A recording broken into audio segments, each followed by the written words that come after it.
8th lesson, public facilities and my school. Public facilities म्हणजे काय असतात ते आपण लास्ट लेक्चर मध्ये बघितलेलं होतं. सार्वजनिक सुविधा, राईट, ज्या सगळ्यांसाठी काहीतरी अवेलेबल असेल, सगळ्या जनतेसाठी ज्या सुविधा असतात त्यांना आपण म्हणतो public facilities. For example local train, bus service, आपल्या घरी जी इलेक्ट्रिसिटी सप्लाय होतो तो, वॉटर सप्लाय होतो तो, हे सगळं पब्लिक फॅसिलिटीज मध्ये येतं. अशाच प्रकारे आपल्या शाळेमध्ये कुठल्या गोष्टी आहेत ज्या सगळ्यांसाठी कॉमन आहेत, त्याच्यापैकी काही गोष्टी आपण बघितल्या होत्या, राईट, की आपल्या शाळेमध्ये काय काय आहे या सगळ्यापैकी ते आपण मागच्या वेळेला बघितलं होतं की ही जी लिस्ट होती याच्यामध्ये टिक मार्क करायचं होतं की यातलं काय असेल. त्याच्यानंतर स्कूल प्लेग्राऊंड, त्याच्यानंतर रोल ऑफ कम्युनिटी, जे आजूबाजूचा समाज आहे त्यांनी शाळेच्या डेव्हलपमेंटमध्ये कशी मदत करतात लोक किंवा काय केलं पाहिजे. त्यानंतर आपण काय बघितलं होतं की हे वाचलं होतं आपण की स्वच्छता दूत बनून काही मुलांनी, काही शाळेत जाणाऱ्या मुलांनी गावाला कशी मदत केली, एका पर्टिक्युलर गावाला स्वच्छतेसाठी कशी मदत केली, राईट. आठवतंय आपण शेवटी एक पॅराग्राफ वाचला होता ज्याच्यामध्ये ते क्लीनलीनेस एजंट बनतात मुलं आणि वेगवेगळी पथनाट्य किंवा असे वेगवेगळे प्रकार करून स्वतः हातात झाडू घेऊन काही ठिकाणी कचरा काढणे, स्वच्छता करणे, याच्याने त्यांनी काय केलं होतं, स्वच्छतेची जाणीव निर्माण केली गावकऱ्यांमध्ये आणि त्यामुळे गावाला स्वच्छतेसाठीचं बक्षीस मिळालं, राईट. सो जसं कम्युनिटीच्या शाळा उभारण्यामध्ये शाळेमध्ये मुलं यावीत म्हणून प्रयत्न करायचा, शाळेत चांगली पुस्तकं येतील ह्याच्यासाठी प्रयत्न करायचा, हे सगळा जसा कम्युनिटीचा रोल आहे तसा शाळेचाही कम्युनिटीसाठी काहीतरी रोल आहे. की आता शाळेत एकदा मुलांना शिकवलं की त्यांनी गावाच्या प्रगतीसाठी काहीतरी करणं, ही प्रत्येकाची इंडिव्हिज्युअल रिस्पॉन्सिबिलिटी आहे.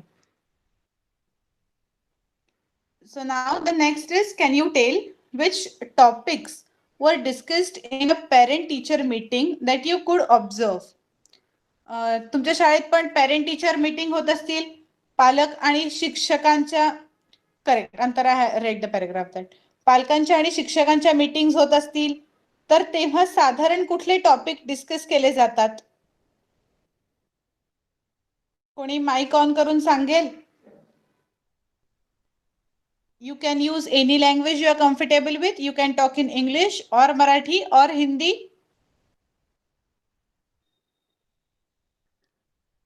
माइक ऑन करून कोण सांगेल की साधारण पालक आणि शिक्षकांच्या ज्या मीटिंग्स असतात, टीचर पेरेंट मीटिंग्स असतात, त्याच्यामधले कुठले टॉपिक्स डिस्कस केले जातात? Write your name in the chat box ज्याला कोणाला आन्सर सांगायचं असेल. कधी तुम्ही पण अटेंड करत असाल ना पेरेंट टीचर मीटिंग? जनरली या मीटिंग्स एक्झाम झाल्यावर वगैरे असतात. Okay, so students are not allowed to attend these meetings in your school? Okay. प्रमिताच्या शाळेमध्ये अलाउड नाहीये, बाकी कोणाचा इथे अलाउड असेल, तुम्ही ऐकत असाल की आता जनरली पॅरेंट टीचर मीटिंग मध्ये काय डिस्कस केलं जातं? तर मुलांचा अभ्यासावरचा फोकस कसा वाढवायचा, शाळेची ओके करेक्ट, शाळेची डेव्हलपमेंट, पेरेंट्स त्यांच्या पॉइंट ऑफ व्ह्यूनी सांगतात की त्यांना शाळेकडून काय एक्सपेक्टेशन्स आहेत, एक्झाम्स कधी कंडक्ट केल्या जाव्यात, कशा कंडक्ट केल्या जाव्यात, किंवा अजून मुलांची वागणूक सुधारावी याच्यासाठी शाळेत काय बदल होऊ शकतो.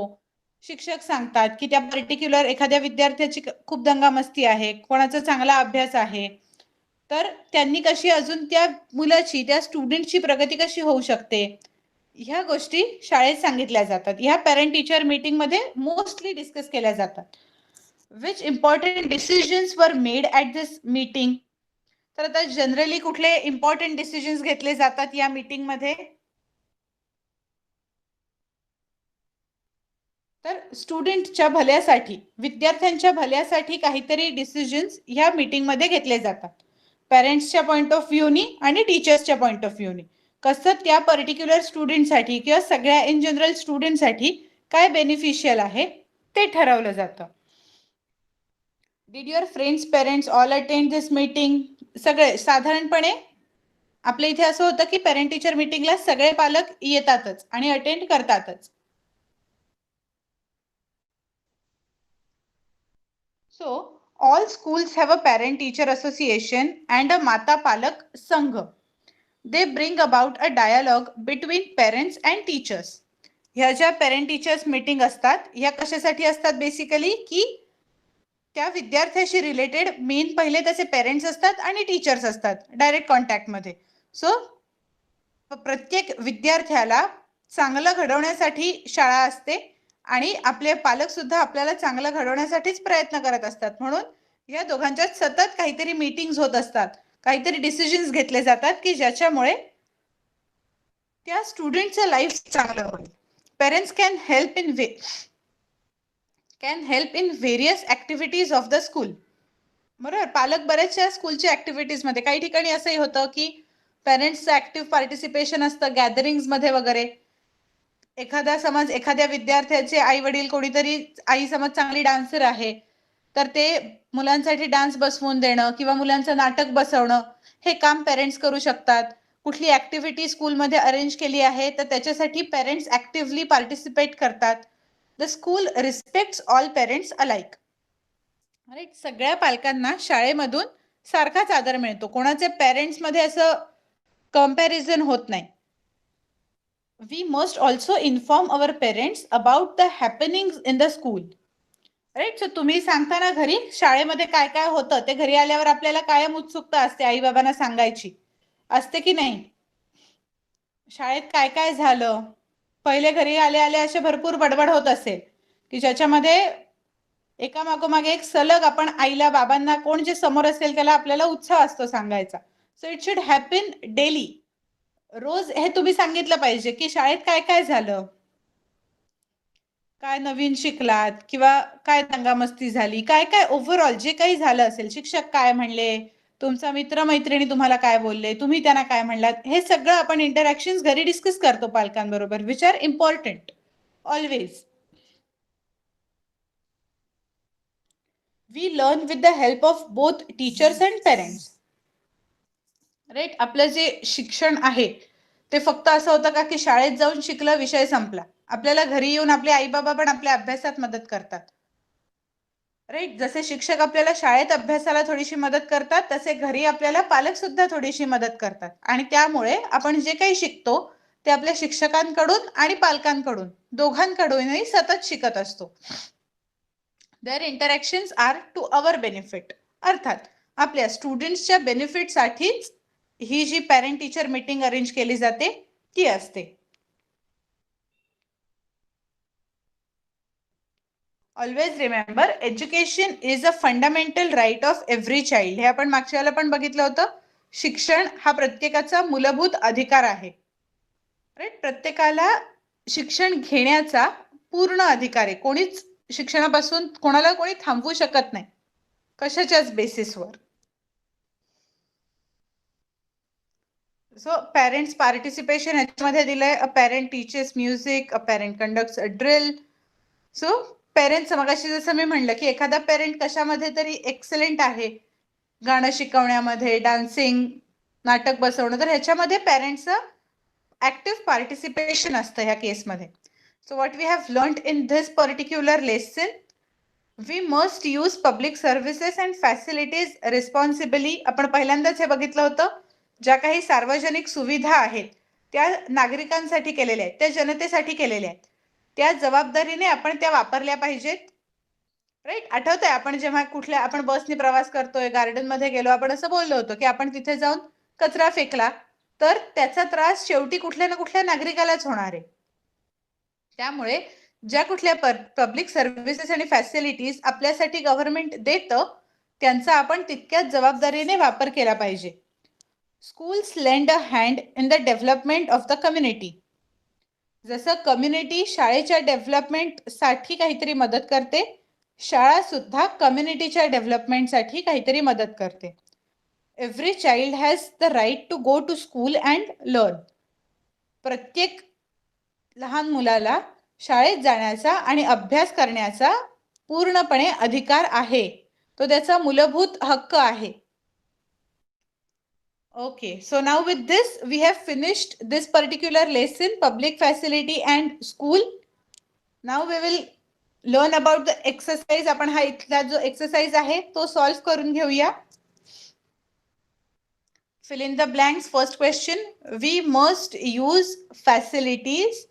So आपण जसं एरवी उत्तर शोधतो आपण ह्याच्यातून उत्तर शोधूया.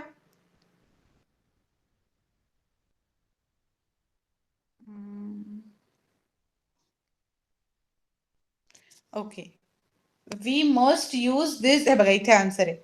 We must use these facilities responsibly. So the answer for the first question of fill in the blank is responsibly. आपण ह्या सगळ्या सुविधांचा वापर जबाबदारीने केला पाहिजे. त्यामुळे इथलं correct answer is responsibly. Right. Pramita, we will take a paragraph reading along with the answers. Okay, so responsibly is the correct answer.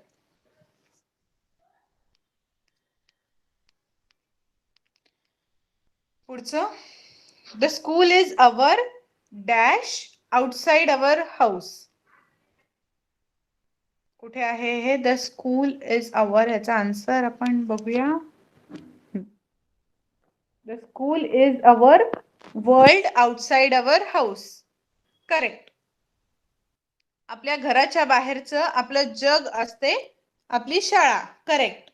Very good. World outside the house. So इथे स्पेलिंग वरती पण focus करा. Correct लिहिलेलं आहे, फक्त एकानेच WORLD, world. Okay, तुम्हाला आता answers लिहायच्या वेळेला स्पेलिंग पण बरोबर पाठ करून ठेवायला लागतील. ओके, सगळ्या आन्सरची स्पेलिंग्स बरोबर पाठ करून ठेवायचं. Okay, let me read the third question first. तिसरा क्वेश्चन काय आहे तो बघूया आपण. The dash has a role in the development of a school. Correct. The community has a role in the development of a school. शाळेच्या प्रगतीमध्ये, उभारणीमध्ये कम्युनिटीचा, समाजाचा सुद्धा महत्वाचा भाग असतो. ओके, सो तिन्ही आपल्या फिल इन द ब्लँक झाल्यात. पहिल्याचा आन्सर होता रिस्पॉन्सिबिली, सेकंड होतं वर्ल्ड आणि तिसरं होतं community. I hope you are noting down this answers in your notebook.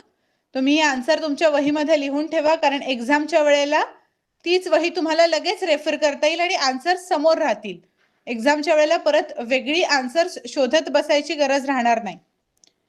Answer in one sentence, एका वाक्यात आन्सर लिहायचंय. Which are the important public services? So here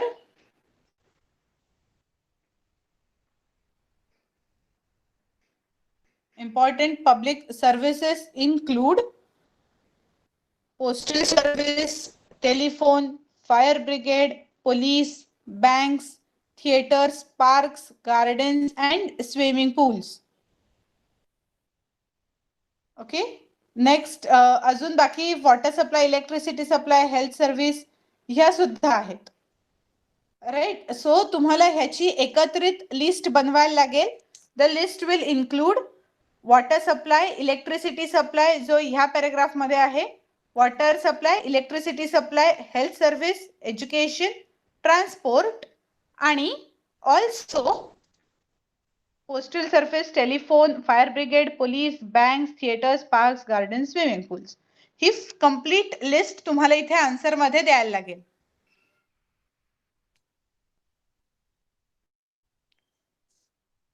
okay, so कोणाला सांगू वाचायला? ओके, आदेश, will you read this answer? आदेश, तुझा mic on कर. येस. Water. येस, इथे आहे बघ, इथे water supply,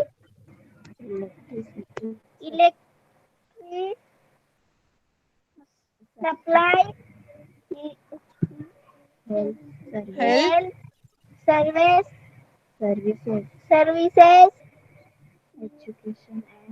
education and transport transport and जोरात बोल जरा. Transport and some important public service. Services आणि ह्या सुद्धा आहेत other public services and facilities such as Public postal service पासून वाच other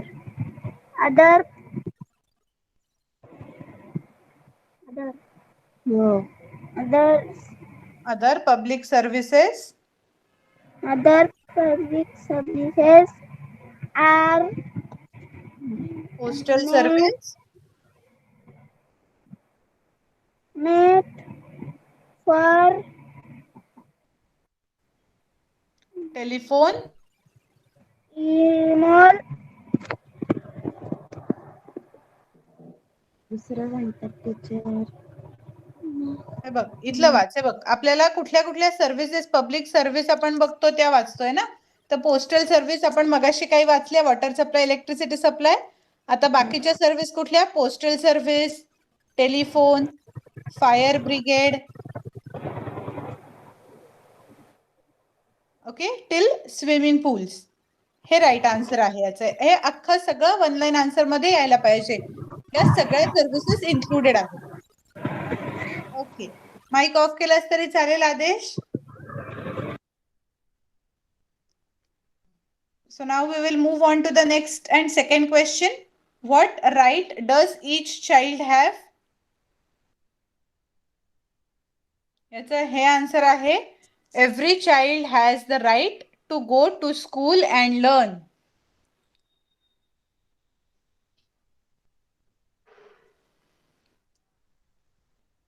Right? So we'll read this. Okay, Diksha, please switch on your mic. Yes, ma'am. Yes. Please read this sentence for answer in one sentence for second. Every child. Every child has the right to go to school and learn. Correct. Very good. Mic off केलास तरी चालेल पुढच्या वेळेला मोठा paragraph वाचायला मिळेल तुला आता आपण one sentence answer in one sentence घेतोय ना तर what right does each child have प्रत्येक विद्यार्थ्याला किंवा प्रत्येक लहान मुलाला काय अधिकार आहे तर शाळेत जाऊन शिक्षण घेण्याचा प्रत्येक मुलाला अधिकार आहे okay so this was answer for 2B correct what we have learn third point is the answer of second B question. Correct, Pramita. Now, answer in short. Which public services do we use? जो मगाशी आपण विचार important public services लिहिलं होतं तेच इथे सुद्धा same answer आहे आपण कुठल्या कुठल्या पब्लिक सर्व्हिसेस यूज करतो तर जे मगाशी जी लिस्ट आपण वाचली water supply electricity supply fire brigade police banks gardens swimming pools हीच सगळी सेम लिस्ट इथे सुद्धा लिहायची ओके सो दोन क्वेश्चन्स एकच पॅराग्राफ एकच थोडीशी ती सर्व्हिसेस तुम्ही लक्षात ठेवल्यात की दोन प्रश्नांची उत्तरं तुमची तयार होऊन जाणार आहेत या केसमध्ये why should schools have parent teacher association and माता पालक संघ आता शाळांमध्ये पॅरेंट टीचर असोसिएशन जे आपण बघितलं होतं ते का असतं तर त्याचा आन्सर आपल्याला इथे मिळणार या पॅराग्राफ मध्ये All schools have a parent-teacher association. They bring about and parents help in various activities of school. So, हे आन्सर आहे त्याचं हा पॅराग्राफ. All schools पासून various activities of the school पर्यंत. Pramita, please switch on your mic.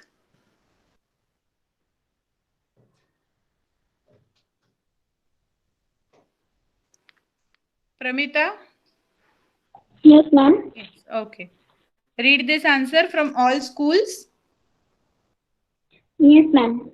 All schools have a parent-teacher association and a Mata Palak Sangh. They bring about a dialogue between parents and teachers. Parents can be in various activities of the school. Correct very good आणि याच्यामध्ये फक्त एक आपल्याला add करायला लागेल sentence जे last आहे ना their interactions are to our benefit. Okay, answer मध्ये मधल्या गोष्टी नाही लिहिल्या तरी फार प्रॉब्लेम नाही, बट हे लास्ट सेंटेन्स जे आहे, parents can help in various activities of the school, their interactions are to our benefit. Okay, एवढा आन्सर तुम्ही लिहू शकता. Very good. Pramita, you can switch off your mic now. So हे झालं सेकंड क्वेश्चनचा answer. Yes, you don't need to write your names. I will give everyone a chance to read. प्रत्येकाला वाचायची संधी मिळणार आहे, काही काळजी करू नका.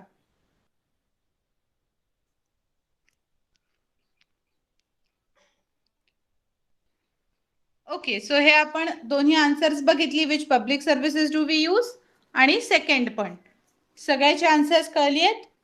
नाव we will move on to the next fourth question. Right what will happen if boys and girls are not given an equal right to education. काय होईल जर मुलांना आणि मुलींना शिक्षणाची सारखी समान संधी नाही दिली गेली, समान हक्क नाही दिला गेला, तर काय होईल? Anyone wants to speak something on this? काय होईल जर मुलांना आणि मुलींना शिक्षणाची समान संधी नाही दिली? कोणाला बोलायचंय काही? Please write the name of the student.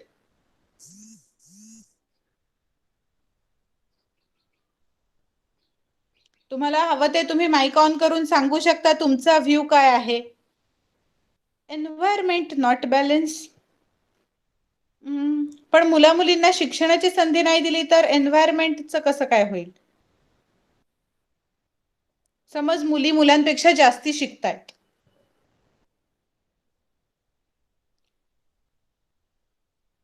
तर याचं सिंपल आन्सर आहे talent is irrespective of gender. No problem Pramita, it's okay.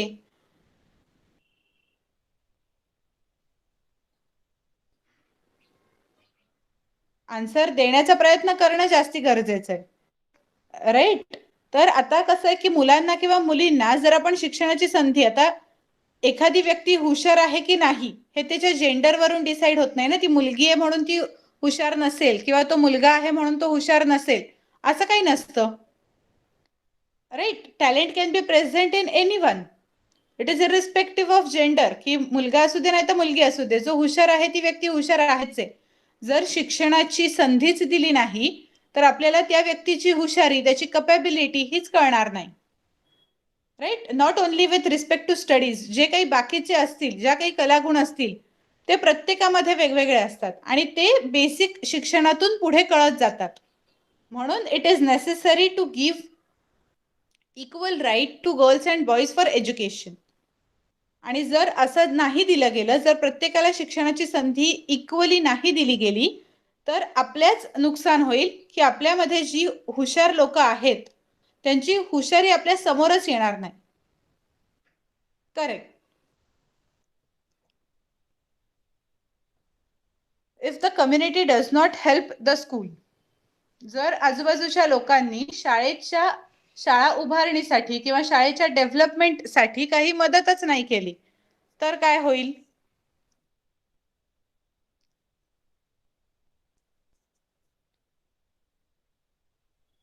शाळा कशी बशी उभी तर राहील, बट जितकी चांगली ती चालू शकेल, लोकांच्या मदतीने जितकी चांगली ती चालू शकेल, कदाचित तिथे थोडंसं 19-20 होईल की ती तेवढी चांगली चालली नाही, आणि त्यामुळे काय होईल? देशाचं नुकसान होईल, मुलं शिकणारच नाहीत. जर शाळेमध्ये अवेलेबल, जर जितक्या फॅसिलिटीज ॲटलिस्ट गरजेच्या आहेत तेवढ्या फॅसिलिटीज जर दिल्या गेल्या नाहीत तर ती शाळा व्यवस्थित चालणार नाही. कोणी मदत नाही केली, त्याच्यामुळे फायनान्शियल प्रॉब्लेम्समुळे असेल किंवा काहीही कारणाने असेल, जर ती शाळा व्यवस्थित नाही चालू शकली तर तिथे येणारे विद्यार्थी कमी होतील किंवा बंद होतील, आणि मग जी आपल्या देशाची. Is this problem to all? Diksha म्हणते की तिला स्क्रीन दिसत नाहीये, कोणालाच नाही दिसत आहे? Please write in the chat box, कोणालाच नाही दिसत आहे screen. Harshad, Pramita visible. Okay, एकाला असं होणार नाही की एकाला दिसतोय आणि दुसऱ्याला नाही. तर दीक्षा, कदाचित तुझ्या इथे रेंजचा प्रॉब्लेम असेल. दोघांना दिसतोय, अनुजला पण दिसतोय, प्रमिताला पण दिसतोय, आदेशला पण. मग दीक्षा तुझ्या इथे रेंज चेक कर, स्क्रीन दिसतोय कारण बाकी सगळ्यांना. Okay, very good. सो नाव जर कम्युनिटीने मदत नाही केली शाळेच्या डेव्हलपमेंटमध्ये तर हे प्रॉब्लेम होतील. शाळेमध्ये विद्यार्थीच नाही जाऊ शकले तर काय होईल, अर्थात मूलभूत शिक्षण त्यांना मिळणार नाही आणि त्यामुळे जी देशाची आपली बौद्धिक क्षमता आहे, जितकी मुलं हुशार आहेत ती शाळेत न गेल्यामुळे फक्त मागे पडतील आणि त्यामुळे देशाची प्रगती अडेल. त्यामुळे it is the responsibility of community to develop, to help in the development of school or to promote education.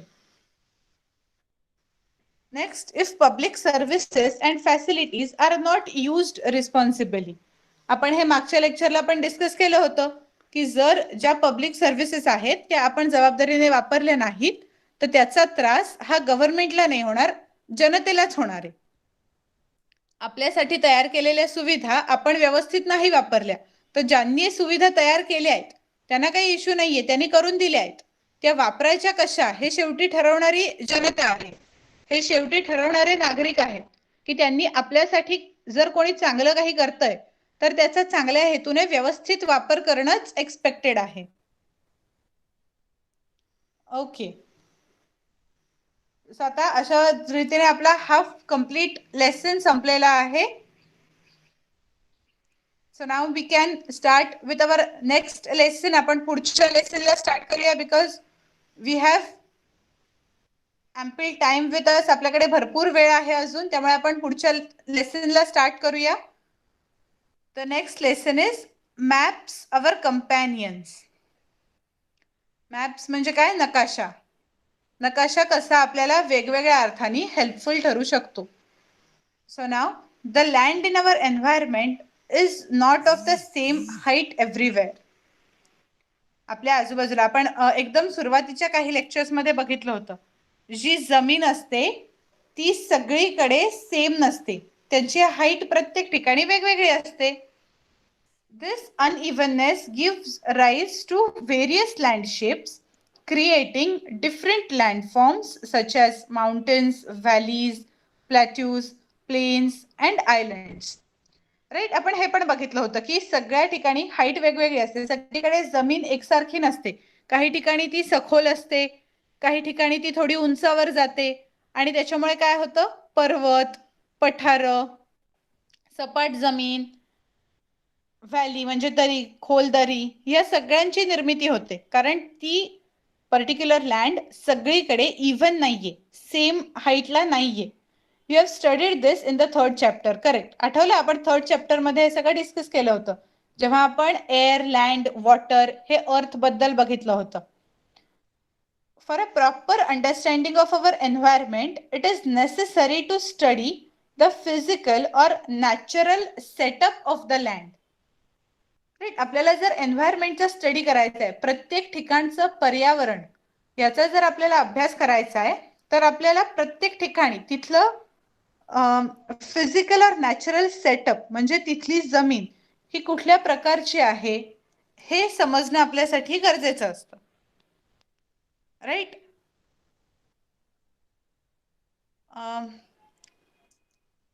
पठार म्हणजे पर्वता एवढं उंचही नाही आणि अगदी सपाट भागही नाही, थोडंसं उंचीवर जाऊन. एक मिनिट, मी पठाराचे ड्रॉइंग दाखवते, असं एक्सप्लेन करण्यापेक्षा जास्ती छान कळेल.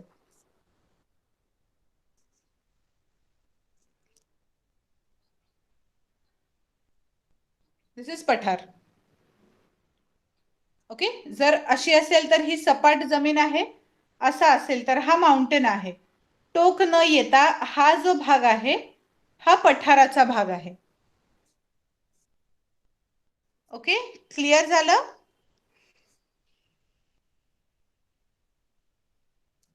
Okay, very good. So now in standard 4 when we learned about maps we saw a 5000 year old map. This means that man has felt the need to make maps since ancient times. नकाशाची काय बरं गरज असते? Google map ऐकलंय तुम्ही? Google map ऐकलंय? वापरता? तर एकदम सिंपल यूज आहे नकाशाचा. आपल्याला कुठेही जायचं असलं ती लोकेशन जर गुगल मॅपवर सेट असली तर आपल्याला 10 लोकांना विचारत जायला लागत नाही. आता किती सोपं झालंय, आपण सरळ गुगल मॅपवर टाकतो. भलेही मी पनवेलला राहतेय, मला जायचंय कुठेतरी पुण्यामध्ये, मला माहीतही नाही आणि तिथे मध्ये लोक भेटतील की नाही याची शक्यता कमी आहे. तर मी काय करू शकते, सरळ मला ज्या लोकेशनला जायचंय गुगल मॅपला टाकलं, मी गेले. टेक्नॉलॉजीच्या ॲडव्हान्सेसमुळे मला मध्ये किती गर्दी लागेल, किती वेळ लागेल, हेही कळायला लागलंय. Right. So this is the importance of maps. नकाशामुळे कळतं की आपल्याला कुठल्या दिशेला जायचंय. सो त्यामुळे ह्याची गरज ही फार जुन्या, मागच्या वर्षी तुम्ही बघितलं असेल तो 5000 वर्षापूर्वीचा नकाशा होता. म्हणजेच इतक्या जुन्या काळापासून माणसाला नकाशांची गरज आहे. At that time maps were mainly used in Wars. तेव्हा जास्ती म्हणजे एखादी जागा मिळवण्यासाठी बरेच वॉर्स व्हायची, बरीच युद्ध व्हायची.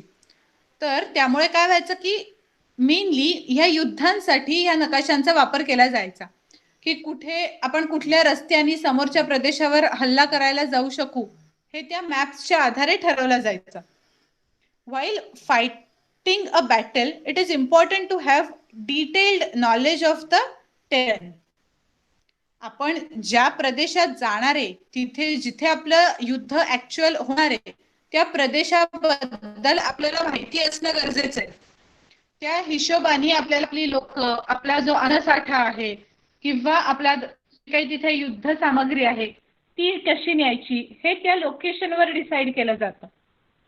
It helps in working out strategies of defeating the enemy. त्याच्यामुळे आपल्याला समोरच्याशी कसं युद्ध करता येईल आणि त्याला युद्धात कसं हरवता येईल हे ठरवता येऊ शकतं. एखादा प्रदेश असा आहे जिथे लपायला भरपूर जागा आहेत, तर त्या प्रदेशानुसार आपली आर्मी तयार करता येऊ शकते की जिथे लपून हल्ला करता येईल समोरच्यावर. जर लपण्यासारखी काही ठिकाणच नाहीये, असा प्रदेश आहे की लपण्यासारखी ठिकाणं नाहीयेत आणि तिथे युद्ध होणार आहे, तर समोरासमोर येऊन जे युद्ध करायला ज्या फॅसिलिटीज लागतील त्या घेऊन जायला पाहिजेत. तशी आपली आर्मी तयार करून ठेवायला हवी. हे त्या पर्टिक्युलर प्लेसचं तयार करणं, हे युद्धासाठी आपली आर्मी, आपलं सैन्य किंवा आपला जो युद्ध सामग्री आहे ती तयार करणं, ती करण्यासाठी आपल्याला कशाचा आधी अभ्यास करायला पाहिजे, युद्ध कुठे होणार आहे त्या प्रदेशाचा. मॅप्स वर very useful for this purpose. या सगळ्यासाठी नकाशांचा खूप उपयोग केला जायचा. राईट. तुम्ही पानिपत पिक्चर बघितला? पानिपत पिक्चर बघितलाय? Yes, I will take paragraph reading. तर आता त्या पिक्चर मध्ये पण बघितलं असेल, त्यांनी मॅप प्रमाणे ठरवलं की आपण नदीच्या आजूबाजूने कसं जाऊ शकू.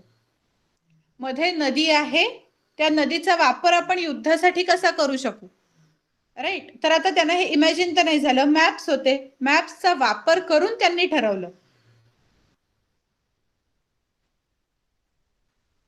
ओके. सो आपण थोडंसं पुढे वाचूया आणि मग पॅराग्राफ एकेकाला मी वाचायला सांगते. Taking into account the differences in their height, shape, etc. various landforms can be shown on a map. मॅपवरती त्यांचं जे काही हाईट, शेप यांच्यातला जो फरक आहे त्याच्या आधारे आपल्याला वेगवेगळ्या लँडफॉर्म्स दाखवता येऊ शकतात नकाशावर. There are different methods of showing this landforms on a map. Let us look at these methods. आता कसे कुठल्या मेथडने आपल्याला दाखवायचे ते आता बघायचं आहे. Okay, so we will start with the paragraph reading. थोडंसं वाचूया आपण आता आधी. पहिल्यांदा Anuj, switch on your mic.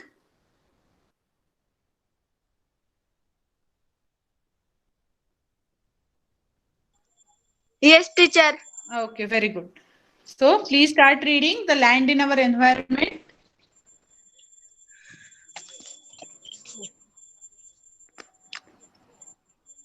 The land in our environment is not of the same height everywhere. This unevenness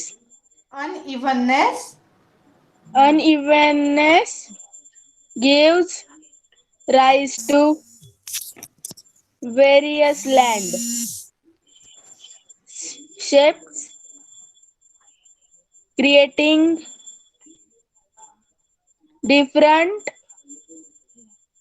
land from such as mountain, valleys, Valleys, valleys, plateaus, planet, plains, and islands. island. You have studied this in the third third chapter. Okay, very good. You can switch off your mic now. Second, Harshad तुझा mic on कर आता.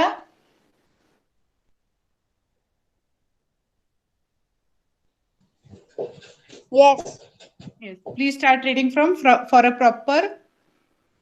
For a proper understanding of our environment, it is necessary to study the physical or natural setup of the land. In the standard fourth, when we learned about maps, we saw a 5,000 years old map.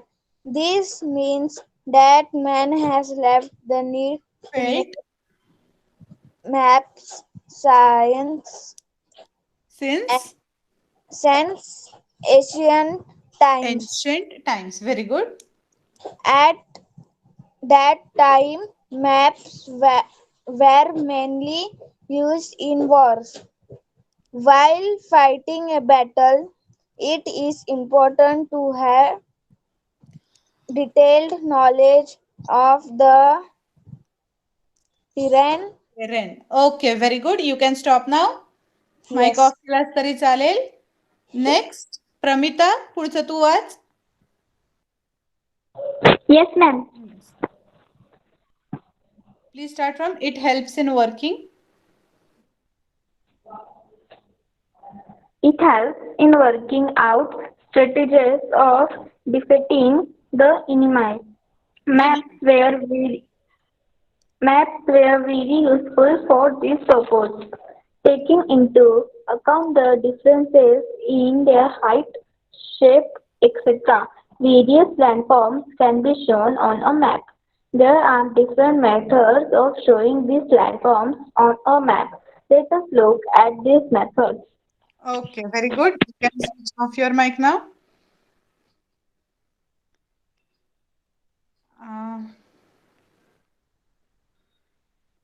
Okay, so आता पुढे आहे point of study the maps shown above. आपल्याला वरती हे जे maps दाखवलेत ते बघायचे आहेत. मॅप ए काहीतरी दिलेलं आहे त्याच्यात चित्र, दुसऱ्यामध्ये काहीतरी चित्र दिलंय आणि तिसरं काहीतरी चित्र दिलंय.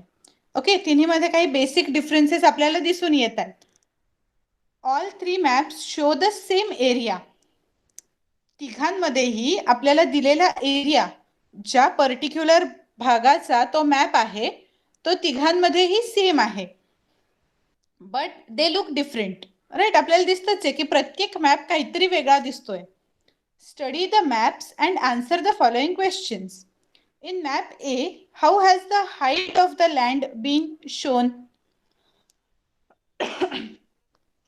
पहिल्यामध्ये त्या जमिनीची हाईट कशी दाखवली आहे त्यांनी. चॅटबॉक्स मध्ये लिहून सांगाल हाईट कशी दाखवली आहे पहिल्यामध्ये. ए जो ग्राफ होता त्याच्यामध्ये हाईट दाखवण्यासाठी त्यांनी काय केलंय, नंबर्सचा वापर केलाय. पहिल्या ग्राफ मध्ये तुम्ही बघू शकता 200, 300, 200, 300, 400, 500 असे नंबर्स रिप्रेझेंट केलेत. So those numbers are actually representing the height. किती हाईट आहे त्या पर्टिक्युलर लँडची हे नंबर्सनी दाखवलंय. त्याच्यानंतर सेकंड मध्ये हाईट कशी दाखवली आहे, फक्त एक 500चा ती सिम्बल दाखवलाय आणि कलर स्कीम यूज केली आहे. वेगवेगळे कलर्स आहेत, ऑरेंज, लाईट ऑरेंज, येलो आणि ग्रीन. त्यातला जो ऑरेंज कलर आहे, डार्क ऑरेंज जो कलर आहे, इट इज फॉर, इथे तुम्ही स्केलवर बघू शकता, height in metres more than 400. जो ऑरेंज कलर आहे तिथे 400 मीटर्स पेक्षा जास्ती हाईट आहे असं ह्या मॅपनी रिप्रेझेंट केलंय.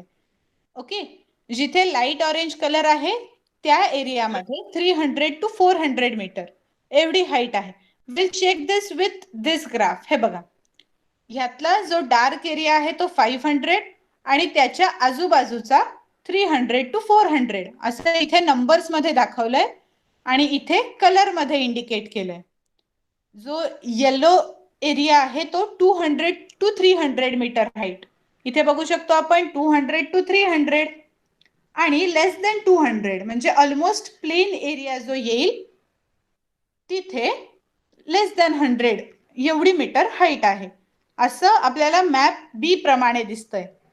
मॅप सी मध्ये ऍक्च्युअल रिप्रेझेंटेशन आहे. मॅप सी बघितलं की आपल्याला कळून येतंय की जी मध्ये जिथे 500 दाखवलंय तिथे खरोखर जास्ती हाईट दिसतीये लँडफॉर्मची.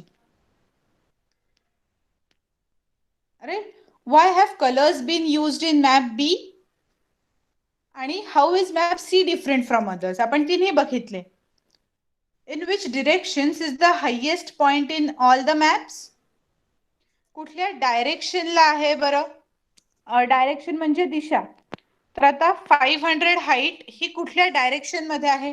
नॉर्थ, साऊथ, ईस्ट, वेस्ट, कुठल्या डायरेक्शन मध्ये 500 मीटर्स दिली आहे?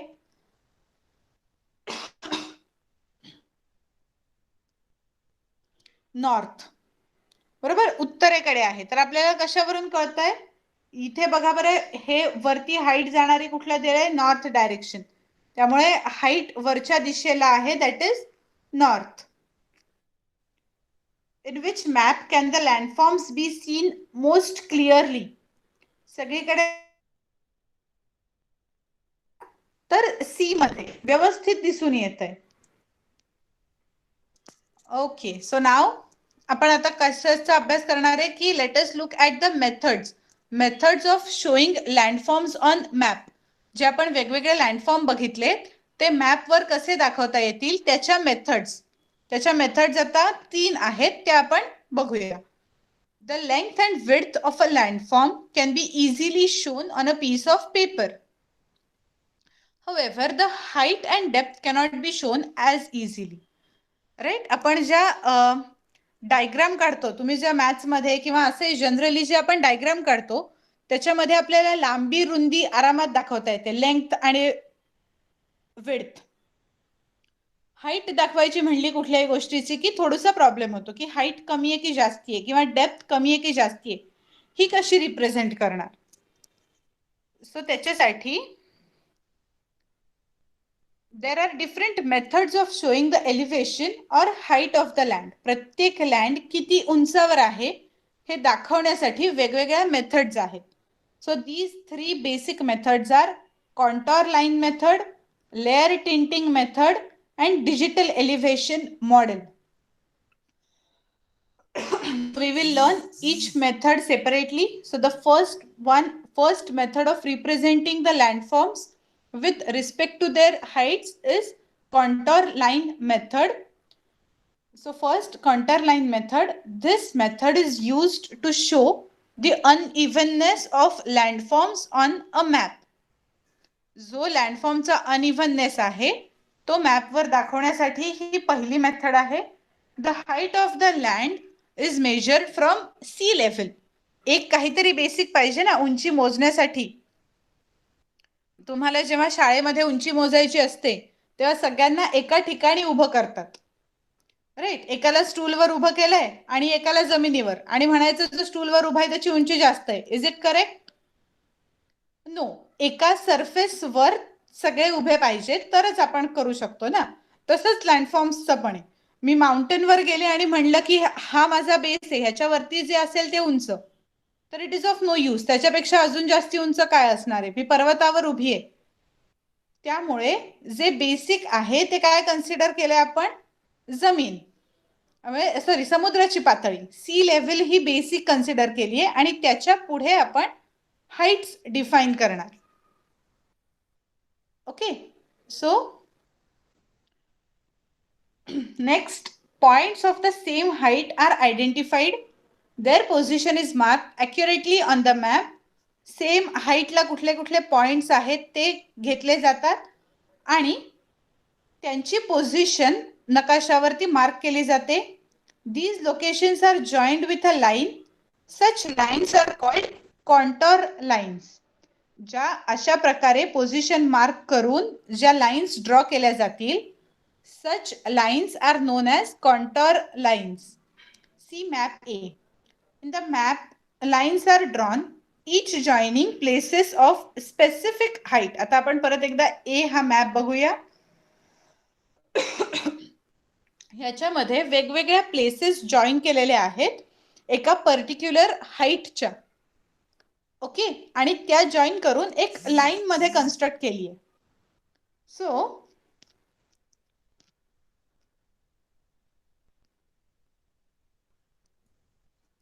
this way the relief of the land can be easily shown. It helps us to understand the slope of the land and height of different places. याच्यामधून आपल्याला वेगवेगळ्या प्लेसेसची height कळत गेली.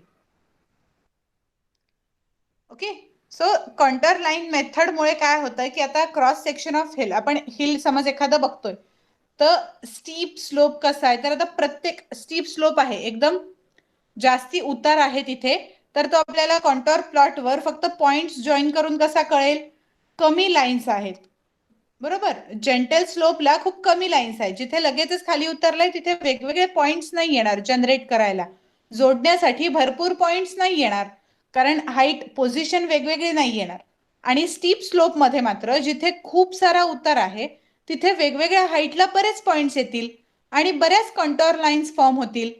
त्यामुळे जिथे जास्ती कंटोर लाईन्स फॉर्म आहेत कॉन्सेंट्रिक सर्कलमध्ये तो जास्ती स्टीप स्लोप आहे आणि जिथे कमी आहे तो जेंटल स्लोप आहे. सो अशा प्रकारे कंटोर लाईन वापरून आपल्याला एखाद्या ठिकाणचा स्लोप बघता येऊ शकतो. Observe the given diagram. Note that where there is less distance between the contour lines, the slope is steep, whereas if the distance is great, the slope is gentle. इथे बघू शकतो आपण कंटोर लाईन्स मध्ये खूप जास्त distance आहे दोन contour lines मध्ये, तर जिथे जास्ती डिस्टन्स आहे तो जेंटल स्लोप आहे आणि जिथे एकदम कमी डिस्टन्स आहे कंटोर लाईन्स मध्ये तिथे स्टीप स्लोप आहे. समजलं कंटोर लाईन मेथड म्हणजे काय आहे? Okay, I will again explain this method. Pramita, हे बघ, ह्या मेथड मध्ये काय करतात की एखाद्या ठिकाणची जेवढी हाईट असेल ती पर्टिक्युलर पोझिशन, तो पॉइंट हा ग्राफवर मार्क करतात. मी व्हाईट बोर्डवर करून दाखवते. आता सपोज आपण असं कन्सिडर करतोय की एवढ्या हाईटची एखादी गोष्ट आहे, तर पहिला पॉइंट आपण या हाईटला मेजर केला, इथे एक पॉइंट दिला. ओके, दोन पॉइंट्स आपण या हाईटचे मेजर केले, ते दोन पॉइंट्स दिले आणि हे जॉईन केले. त्याच्यानंतर एक पर्टिक्युलर हाईट आली आपली, ही तिसऱ्या पोझिशनचे आपल्याला दोन पॉइंट्स मिळाले, ते दिले, ते जॉईन केले. चौथ्या पोझिशनचे आणि फायनली आपल्याला प्लेन सरफेस मिळाला. आता जर हे असं असेल, खूप सारी हाईट असेल त्याला, तर काय होईल, वेगवेगळे स्लोप्स मिळतील आपल्याला, वेगवेगळ्या हाईटचे वेगवेगळे पॉइंट्स मिळतील आणि त्यामुळे प्रत्येकाची कॉन्टोर लाईन ही वेगवेगळी येत जाईल. थोडक्यात आपल्याला काय करायचंय, एका हाईटवरचा एक पॉइंट घ्यायचा, तो मार्क करायचा आणि त्याच्या रेफरन्सनी बाकीच्या हाईटचे पॉइंट देऊन त्या लाईन्स जॉईन करायच्या. ओके, सो अशा लाईन्स ड्रॉ करून कंटोर लाईन मेथडनी फक्त लाईन आणि त्यांची हाईट असा रिप्रेझेंट करणारा मॅप तयार होतो. Is it clear now? Very good.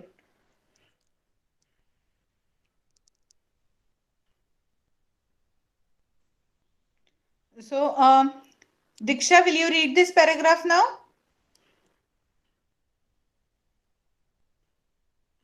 Contour line method.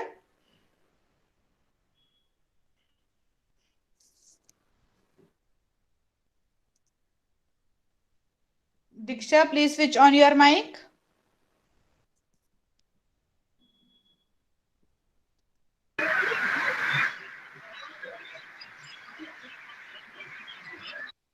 Okay, तीच मे बी नेटवर्कचा काहीतरी इश्यू आहे. सो अजून कोण राहिलं होतं? अनुज, हर्षद झालेत. स्वराज.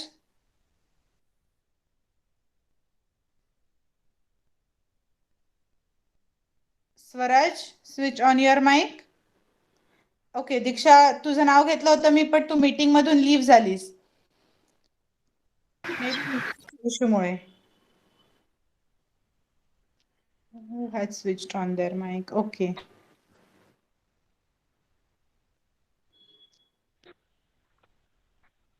बरं, ठीक आहे. स्वराकडून काय अजून रिस्पॉन्स येत नाहीये. दीक्षा, माईक ऑन कर आणि वाच मग. Yes, ma'am. Start from this, the length and width.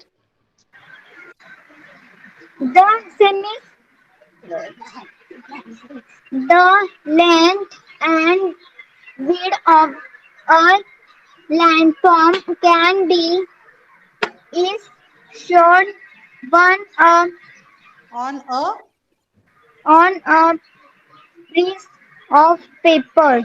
However, the height and depth cannot be shown as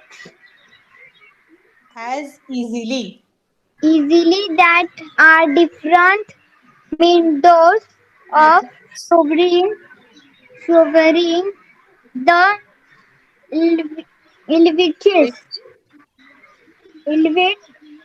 or heights of the land. First, continue After land betones leave times method. meters Method. methods digit Digital. invisible metal Elevation. millot first continue length meter. This Method. method is us to show the inverse of नाही थांब. Unevenness. unevenness of landform on a map. The height of the land is Major measure of from sea from sea length. Next part is the same height and identified. identify this positive it making Accurately. accurately on the map. These locations Locations are joined with a length. Such lengths are called continue length. See map A. Okay, very good. Mic बंद off केलास तरी चालेल आता. Next थोडस part आहे वाचायचं. स्वराजने अजून वाचलेलं नाहीये. So Swaraj, are you there in the lecture? No, he left. Okay. Then Anuj, you can switch on your mic. Yes, teacher. Yes, please start reading from in the map.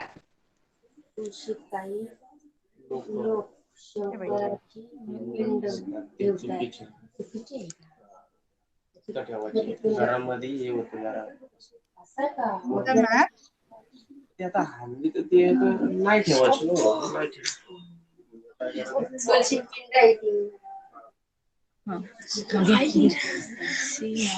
In the map. In the map. See map A. In the map. Line or Line. draw each joining Join. places of a specific hive. This way, the relief of the land can be easily shown. Shown. It helps us to understand the slope of the land and the hind of different places. Okay. इथे पुढचा एवढा paragraph आहे छोटूसा, तो वाचून टाक. Observe. Observe the given the ground diagram. diagram. Note that when there is less distance between the controls line, Lines. the slope is steep. Steep. Whereas if the distance is great, the slope is gentle. Gentle. Very good. Can switch off your mic. बाकीचे जे आहेत बाकीचे types आपण पुढच्या लेक्चरला वाचू. अंतरा, तुला मी पुढच्या लेक्चरला वाचायला देते आता. Okay. So for now, thank you and bye.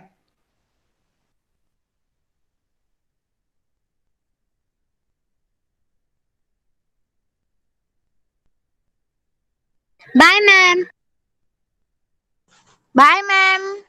Bye, teacher. Bye, miss. Miss.